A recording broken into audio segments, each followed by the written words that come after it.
Tiểu đội 5 chuẩn bị. Tiểu đội 5 ở phòng số 3. Hiện nay biên chế mỗi một chiến sĩ chúng ta sẽ có một chiếc giường đã được ghi tên của mình. Xin mời tiểu đội 5 di chuyển.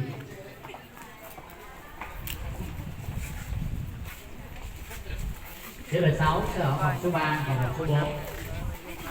Tiểu đội 6 chuẩn bị.